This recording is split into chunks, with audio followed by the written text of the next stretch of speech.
ಚಟುವಟಿಕೆಯಿಂದ ಇರೋ ಆರೋಗ್ಯವಾಗಿರೋ ಶರೀರ ಬೇಕಾ?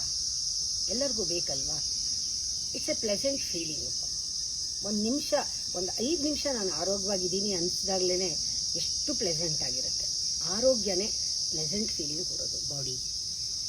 ಹಾಗೆ ನಮ್ಮ ಮನಸ್ಸು ಕೂಡ ಕ್ಲಿಯರ್ ಆಗಿ ಸ್ಪಷ್ಟವಾಗಿ ನೋಡೋದನ್ನು ಕಲ್ತ್ಕೊಂಡ್ರೆ ಎಷ್ಟೋ ಪ್ರಾಬ್ಲಮ್ ಸಾಲ್ವ್ ಆಗೋಗುತ್ತೆ. ನಮ್ಮ ಮನಸ್ಸಿನ ಕ್ಲಾರಿಟಿ ಇದು ಪ್ಲೆಸೆಂಟ್ನೆಸ್ ಕೊಡುತ್ತೆ ಮೈಂಡ್ಗೆ.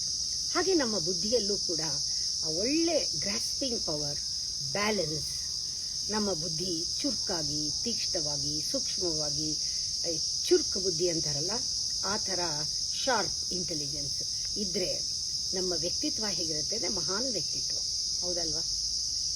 ಈ ಮಹಾನ್ ವ್ಯಕ್ತಿತ್ವಕ್ಕೆ ಇದೆಲ್ಲ ಇರಬೇಕು. ಆದರೆ ಇದೆಯಾ ಅಂತ ನೋಡಿದ್ರೆ ನಮ್ಮ ದೇಹ ಒಂದು ಡೆಡ್ ವೇಟ್ ಆಗಿಬಿಟ್ಟಿದೆ. ಯಾಕೆಂದ್ರೆ ಇದು ಯಂತ್ರ ಆಗಿಬಿಟ್ಟಿದೆ. ಮೆಕ್ಯಾನಿಕಲ್ ಆಗಿ ಹ್ಯಾಬಿಟ್ ಮೇಲೆ ಮಾಡಿದ್ದೆ ಕೆಲಸ ಮಾಡು ಬೋರಿಂಗ್.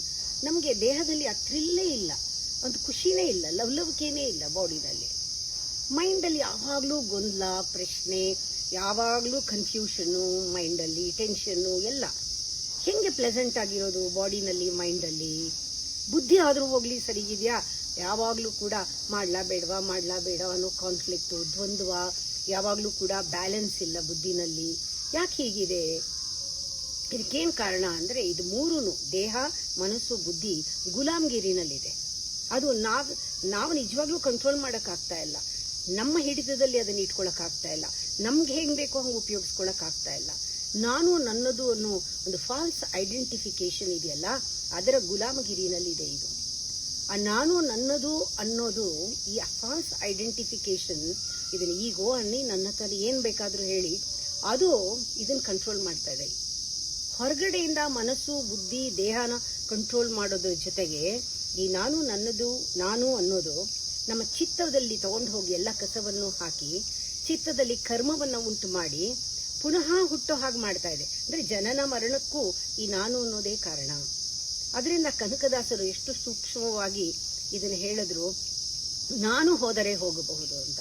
ಆ ನಾನು ಹೋದರೆ ನಾನು ಒಳಗೆ ಹೋಗಬಹುದು, ನಾನು ಹೋದರೆ ನಾನು ಸೂಕ್ಷ್ಮ ಆಗ್ಬೋದು, ಆ ನಾನು ಹೋದರೆ ನಾನು ಆಳಕ್ಕೆ ಹೋಗ್ಬೋದು, ಆ ನಾನು ಹೋದರೆ ಆ ನಾನು ಪರಮಾತ್ಮನ ದಿಕ್ಕಲ್ಲಿ ಬೆಳಕಿನ ಕಡೆಗೆ, ಸತ್ಯದ ಕಡೆಗೆ ಹೋಗ್ಬೋದು ಅಂತ ಎಷ್ಟು ಚೆನ್ನಾಗಿ ಕನಕದಾಸರು ಹೇಳಿದಾರೆ. ಅದನ್ನು ನಾನು ಅನ್ನೋದೇ ಕಂಟ್ರೋಲ್ ಮಾಡ್ತಾ ಇದೆ. ಇದನ್ನ ನಾವಂತೀವಿ ಮುಕ್ತಿ ಬೇಕು, ಮೋಕ್ಷ ಬೇಕು, ಇದೆಲ್ಲ ದೊಡ್ಡ ದೊಡ್ಡ ಪದ. ನಮ್ಮ ಬುದ್ಧಿಯನ್ನ, ನಮ್ಮ ಮನಸ್ಸನ್ನ ಈ ನಾನುವಿನಿಂದ ಬಿಡುಗಡೆ ಮಾಡೋದು, ಅಹಂಕಾರದಿಂದ ಬಿಡುಗಡೆ ಮಾಡೋಕ್ಕಿಂತ ಮುಕ್ತಿ ಬೇರೆ ಇಲ್ಲ. ಇದೇ ನಿಜವಾದ ಮೋಕ್ಷ. Freedom from your intelligence, from your ego. Release your intelligence from ego is the first freedom ಅಂತ. ನೋಡಿ, ನಾವು ಹೇಗಿದ್ವಿ ಮಗು ಇದ್ದಾಗ. ಈಗಿನ ಮಕ್ಕಳು ಬಿಡಿ, 5 ವರ್ಷಕ್ಕೆ ಐಡೆಂಟಿಟಿ ಬಂದ್ಬಿಟ್ಟಿರುತ್ತೆ. ಸುಮಾರು ಇದು ಬರ್ತಾ ಇರೋದು ಒಂದು 4-5 ಜನರೇಷನ್ ಇಂದ ನಾನು ಹೇಳ್ತಾನೆ ಇರ್ತೀನಿ. ಅದ್ರ ಹಿಂದೆ ಗುರುಕುಲ ಅಂತಿತ್ತು. ಆವಾಗ ಮಕ್ಕಳಾಗಿರ್ತಾ ಇದ್ರು ಬಹಳ ದಿವಸ. ಆ ಇನ್ನೋಸೆನ್ಸ್ ಇರೋದು. ನಾವು ಮೊದಲು ಹೇಗಿದ್ವಿ ನಾವೇ ನೋಡ್ಕೊಳ್ಳೋಣ, ಬೇರೆ ವಿಚಾರವೇ ಬೇಡ. ನಮ್ಗೆ ಹೋಗೋಣ, ನಮ್ಮ ಒಂದು ಬಾಲ್ಯಕ್ಕೆ ಹೋಗೋಣ. ಮಗುತ್ವ ಅಂದ್ರೇನು? ಆ ಮಗುವಾಗಿದ್ದಾಗ ಮಗು ಹೇಗಿರುತ್ತೆ, ಹೇಗಿದ್ವಿ ನಾವು, ಇದನ್ನ ನೋಡ್ಕೊಂಡಾಗ ನಾವು ಹೇಗಿದ್ವಿ? ಸಿಂಪಲ್ ಆಗಿದ್ವಿ, ಸಹಜವಾಗಿದ್ವಿ, ಸರಳವಾಗಿದ್ವಿ, ಸುಲಭವಾಗಿ ಕನ್ವೀನಿಯೆಂಟ್ ಆಗಿದ್ವಿ, ನಮ್ಮ ಪಾಡಿಗೆ ನಾವಿದ್ವಿ. ನಿನ್ನೆ ಯೋಚನೆ ಇಲ್ಲ, ನಾಳೆ ಯೋಚನೆ ಇಲ್ಲ, ಇವತ್ತೇನು ಖುಷಿಯಾಗಿದ್ವಿ. ಏನ್ ಮಾಡ್ತೀವಿ ಅದರಲ್ಲಿ ಆನಂದ ಇತ್ತು, ಖುಷಿ ಇತ್ತು, ಏನು ಅನ್ಬರ್ಡನ್ ವಿತ್ ನಾಲೆಡ್ಜ್. ಆಮೇಲೆ ಓಪನ್ ಆಗಿದ್ವಿ, ನಾವು ಸುಖವಾಗಿದ್ವಿ, ಆರೋಗ್ಯವಾಗಿ, ಆನಂದವಾಗಿ ಕುಡಿದಾಡ್ಕೊಂಡು ಇರ್ಲಿಲ್ವಾ? ಅದು ಎಲ್ಲಿ ಹೋಯ್ತು? ಅದು ನಮ್ಮೊಳಗೆ ಇದೆ, ನಮ್ಮ ಅಂತಃಕರಣವೇ. ಆ ಇನ್ನೋಸೆನ್ಸ್ ಎಲ್ಲೂ ಹೋಗಿಲ್ಲ. ಮನೋ, ಬುದ್ಧಿ, ಅಹಂಕಾರ, ಚಿತ್ತ, ಅಂತಃಕರಣ ಆಳದಲ್ಲಿ ಇವೆಲ್ಲ ಹುದುಗ್ಬಿಟ್ಟಿದೆ. ಇವಾಗ ನಾವೇನ್ ಮಾಡಬೇಕು? ಪುನಃ ವಾಪಸ್ಸು ಪಡ್ಕೊಳ್ಬೇಕು. ಇಲ್ಲದೆ ಇದ್ರೆ ನಾನು ಕೇಳಿರೋ ಎಲ್ಲ ಪ್ರಶ್ನೆಗಳು, ಮನಸ್ಸಾರೋಗ್ಯ, ಮನಸ್ಸಿನ ಆರೋಗ್ಯ, ದೇಹದ ಆರೋಗ್ಯ, ಬುದ್ಧಿ ಆರೋಗ್ಯ ಬರೋಕ್ ಸಾಧ್ಯ ಇಲ್ಲ. ಯಾಕೆಂದ್ರೆ ಆ ಗುಲಾಮ್ಗಿರಿಯಿಂದ ತಪ್ಪಿಸ್ಕೊಳ್ಬೇಕಾದ್ರೆ you have to reclaim that innocence, reclaim that childhood, reclaim that ಕಂದ. ವಾಪಸ್ ಬರಬೇಕು ನಮ್ಮಲ್ಲಿ. ಇದೇ ಸ್ಪಿರಿಚುಯಾಲಿಟಿ. ಅಧ್ಯಾತ್ಮ ಏನೂ ಇಲ್ಲ. ಅಧ್ಯಾತ್ಮ ಅಂದ್ರೆ ಏನೂ ಅಲ್ಲ, ಮೆಚುರಿಟಿ ಅಂದ್ರೆ ಯಾವುದೂ ಅಲ್ಲ. Maturity is bringing back your innocence. Which is spirituality? Claiming your paradise back. ವಾಪಸ್ ತಗೊಂಡ್ ಬರೋದು ಇದೆಯಲ್ಲ, you have to reverse that. ಇದಕ್ಕಾಗಿ ನಮಗೆ ಒಂದು ನಾಟಕ ಮಾಡೋಕ್ಕಾಗಲ್ಲ. ಆಯ್ತು, ನಾಳೆಯಿಂದ ನಾ ಮಗು ಥರ ಇರ್ತೀನಿ ಅಂತ ಮಾಡೋಕ್ಕಾಗಲ್ಲ. ಇದು ಆವಾಗ ಏನಾಗುತ್ತೆ, ಯು ಬಿಕಮ್ ಚೈಲ್ಡಿಶ್.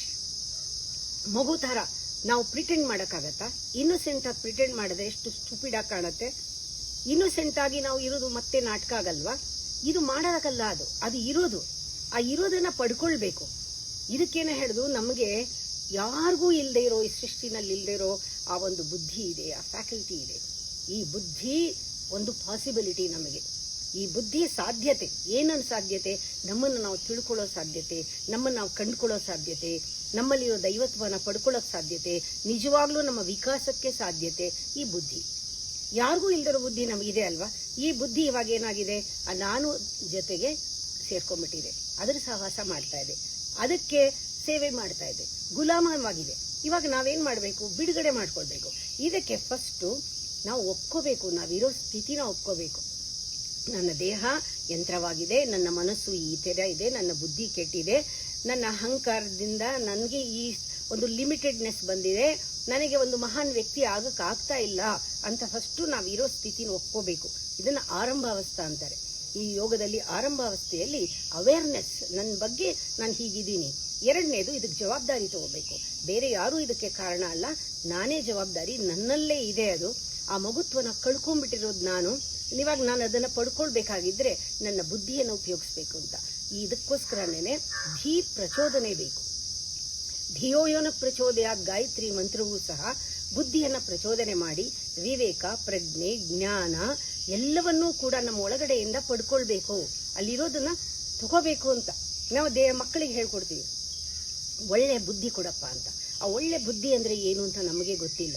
ಒಳ್ಳೆ ಬುದ್ಧಿ ಅಂದ್ರೆ ನೀನು ವಿವೇಕದಲ್ಲಿರು, ನೀನು ಪ್ರಜ್ಞಾವಂತನಾಗಿರು, ನೀನು ಜ್ಞಾನವಂತನಾಗು.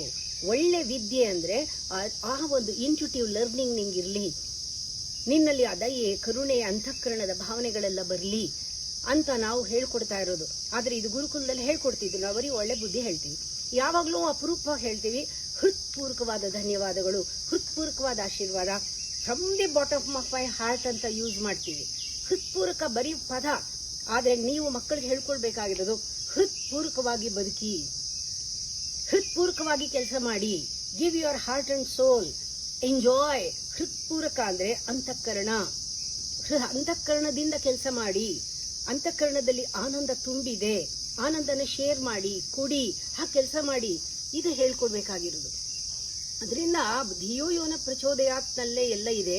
ನಾವು ಬುದ್ಧಿವಂತರು, ಧೀ ಶಕ್ತಿಯನ್ನ ನಾವು ಪ್ರಚೋದನೆ ಮಾಡ್ಕೊಳ್ಬೇಕು. ಯಾಕೆ ಅಂದ್ರೆ ಆರಂಭಾವಸ್ಥೆ ಆದ್ಮೇಲೆ ಘತಾವಸ್ಥದಲ್ಲಿ ನಾವು ಒಂದು ಅರಿವಲ್ಲಿ ಇರ್ತೇವೆ. ಹೌದು, ಈಗ ನಾನು ಡಿಸಿಷನ್ ತಗೊಳ್ತೇನೆ, ನನ್ನ ಬುದ್ಧಿಯನ್ನ ವಿಕಾಸಗೊಳಿಸೋದಕ್ಕೆ, ಬೆಳೆಸೋದಕ್ಕೆ.